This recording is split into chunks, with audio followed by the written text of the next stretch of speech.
Another toxic expectation that many people have is that the guru of a certain organization should be perfect.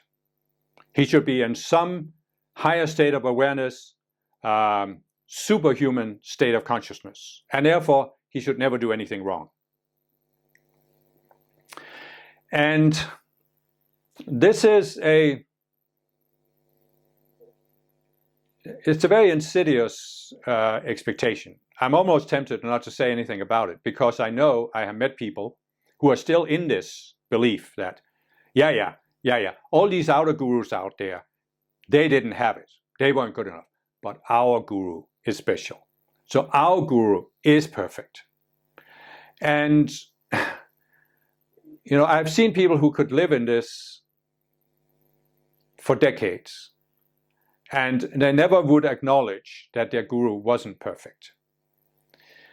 And it's especially a problem in organizations that suffer from what I call the dead guru syndrome. But a guru is no longer an embodiment.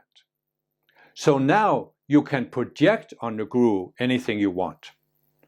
And what often happens is that the people, there's a division that happens in the organization.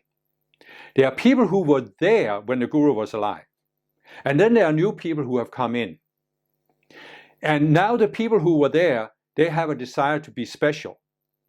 And since they had met the guru, they are now projecting, oh, the guru was so special because it makes them special by association.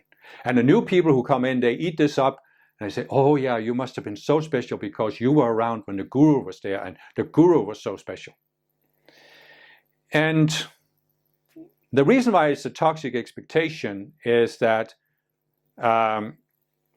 it again gives you an excuse for not looking at yourself, because you think all you have to do is follow the guru, study the guru's teachings, and then you will automatically grow by doing this. The other thing is that it isn't true. I mean, it just isn't true. Nobody is perfect. I've talked about in some of my other videos, especially one of my breakthrough videos where I talk about perfectionism, and how the fallen beings have attempted to create this standard. Everything has to be evaluated according to a certain standard. It's a dualistic standard with two extremes, right and wrong, good and bad, perfect and not perfect. But what happens is when you start looking at perfectionism, nobody can define what it means to be perfect. So it's an impossible goal. You can't reach it. And the fact of the matter is that a guru, a valid guru who has reached a higher level of consciousness would never claim to be perfect, would never even operate with the concept of having to be perfect, because the guru realizes, I don't need to live up to any standard on earth. I need to free myself from the standards on earth, to transcend them, so I lock into who I really am as a spiritual being. So a true guru doesn't claim to be perfect, and actually doesn't allow his or her students to claim that the guru is perfect, because the true guru will realize the dangers of idolatry, of idolatrizing the guru, and try to prevent it. So, but really, when you come to realize this, you realize it's meaningless to talk about somebody being perfect. And again, I'm almost tempted to not even say anything about this, because I know people will say, yeah, but our guru is not perfect, our guru is enlightened. Well, it's the same thing in many people's minds. An enlightened person is perfect. So they project. But again, they can't define what perfect means. So what has happened to some people is that they've heard about this guru, they have gone there to meet the guru or live in the guru's ashram, and they've seen that, oh, well, the guru isn't perfect according to my expectation because the guru has certain human qualities.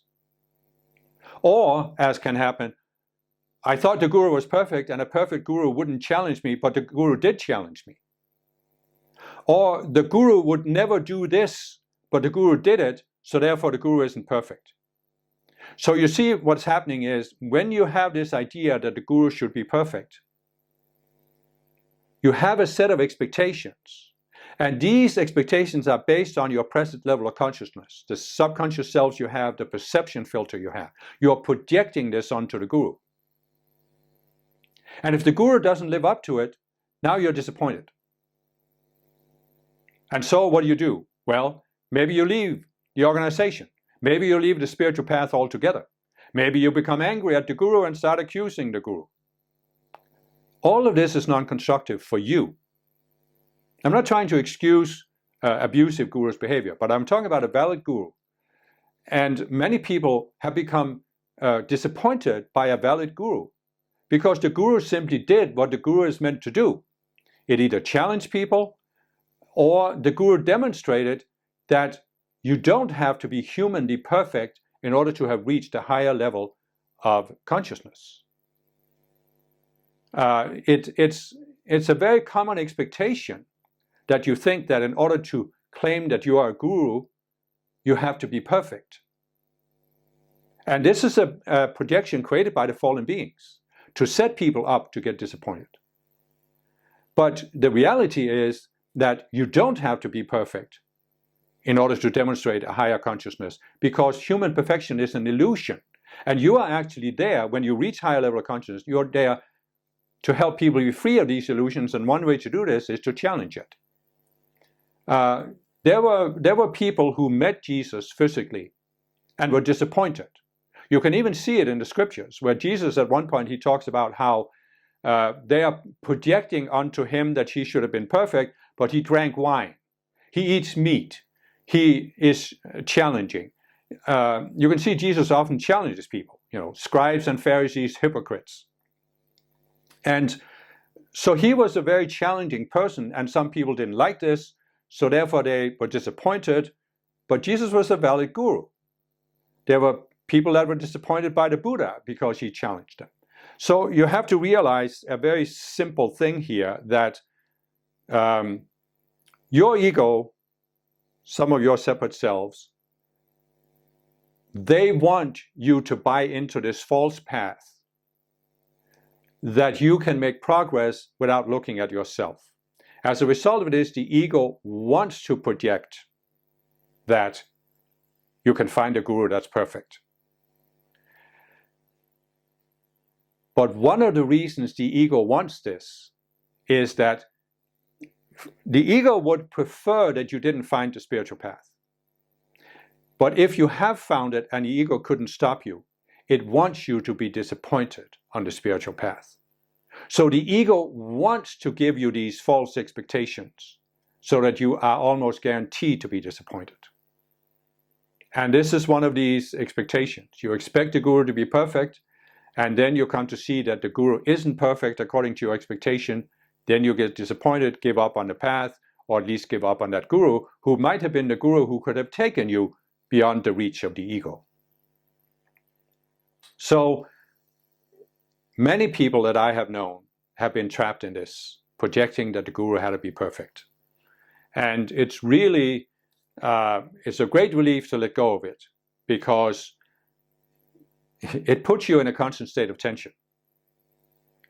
I remember in my second spiritual movement, how many people were so tense because they were having the expectation that the guru had to be perfect, but they were constantly afraid that something could happen that would prove that the guru wasn't perfect, that somebody from outside the organization could do something, or that the guru could do something. And then what happened in my second spiritual movement, that the guru became ill, developed Alzheimer, and had to retire, couldn't function anymore.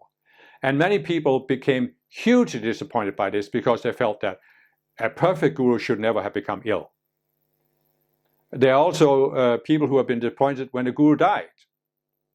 A perfect guru shouldn't have died. Well, the Buddha, 2,500 years ago, died. He lived to be 81 years old, but he died. There were people who were hugely disappointed when Jesus died because they expected that he would be the Messiah. So he would somehow conquer death and come back and lead the Jewish nation in a revolt against the Romans and establish a 1,000-year kingdom on earth, whatever they projected. So, there are so many ways that this expectation can end up in disappointment. And that's what I'm trying to say. It's really necessary at a certain point in your path to look at it and just let it go. Who needs it? Who needs it, really?